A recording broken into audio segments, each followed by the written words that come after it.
विद्यार्थी मित्रांनो, आपण इयत्ता 5वीच्या अभ्यासक्रमावरील 7 टेस्टमधील गणिताची उदाहरणं आपण पाहिली। याच पद्धतीनं आपण इयत्ता 6वीच्या ज्या टेस्ट घेतल्या त्या टेस्टमधील गणिताची उदाहरणं पाहू।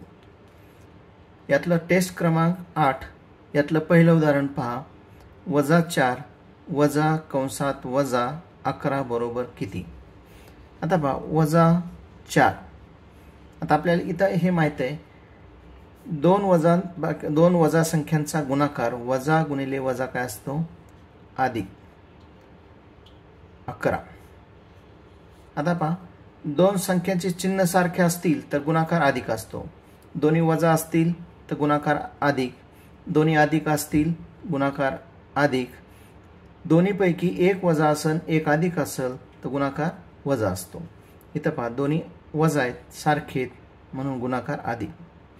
-4 + 11 बरोबर।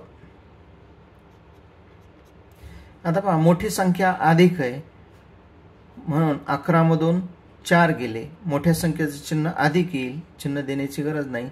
11 मधून 4 गेले, खाली राहिले 7, म्हणजे पहिल्याचं उत्तर 7। 21 नंबरचा प्रश्न पहा। सर्वात लहान 5 अंकी विषम संख्या आणि सर्वात मोठी 5 अंकी समसंख्या यांची बेरीज किती आहे? आता पहा सर्वात लहान 5 अंकी विषम संख्या, 5 अंकी विषम संख्या सर्वात लहान कोणती असेल?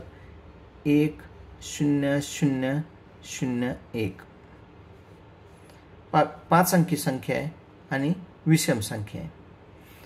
सर्वात मोठी 5 अंकी समसंख्या। आता समसंख्या म्हणजे ज्याच्या एकक स्थानी काय असणार आहे? 0 2 4 6 8 यापैकी अंक। आता पहा सर्वात मोठी म्हणजे सुरुवात कशाने करावं लागेल? 9 न, 5 अंकी म्हणजे इथं 9 लिहिले, 9 9 9 आणि इथं 9 येईल का? नाही, आपल्याला सम पाहिजे म्हणून इथं काय येईल? 8। यांची बेरीज करायची। 8 आणि 1 9 9 9 9 आणि 9 आणि 1 10।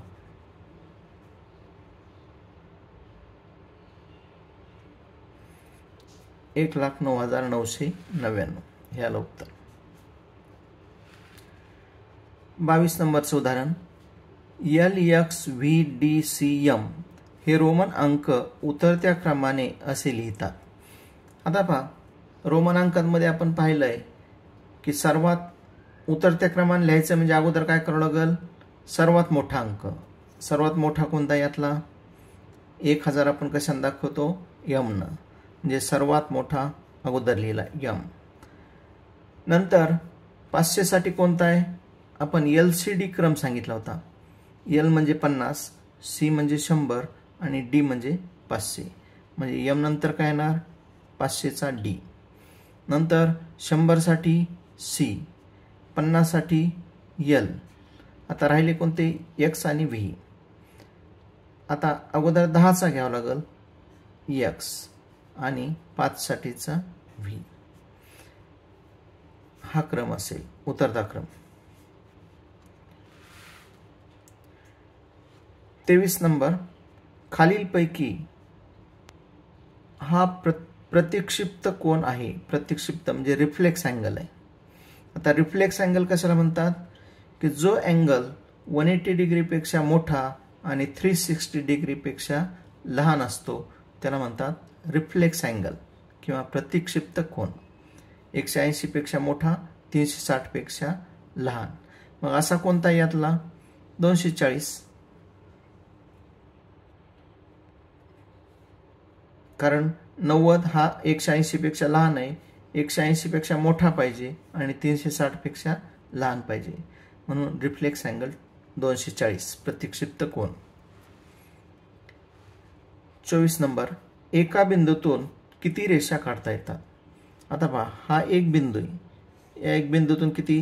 ही एक रेषा झाली, ही दुसरी, तिसरी, चौथी, 5वी, अशा किती काढता येतील? 6वी, अशा किती रेषा काढता येतील? इन्फिनाइट किंवा अनंत। म्हणजे असंख्य, अनंत किंवा इन्फानाइट. 25 नंबरचं उदाहरण पहा. 14% ऑफ 1150 म्हणजे 14%चा म्हणजे 1150चा 14% किंवा ह्यालाच कसं लिहिता येतं, ऑफ म्हणजे गुणिले. 14%ला कसं लिहिता येतं, 14/100. आपण मार्काची टक्केवारी 80% मार्क म्हणतो, म्हणजे 100 पैकी किती असतात, 80. तसे 14% टक्के म्हणल्यानंतर छेद काय असतो, 100. म्हणजे 14/100 गुणिले 1150. आता पहा, हा 1 0 गेला. अगोदर गुणाकार करा. 14 न गुणा, 14×5 = 70 ला 0, 7 7, 14 1 14 7 21, 21 ला 1, 2, 14 1 14 2 16, छेद 10. परत हे 0 गेले, बरोबर उत्तर काय आलं, 161.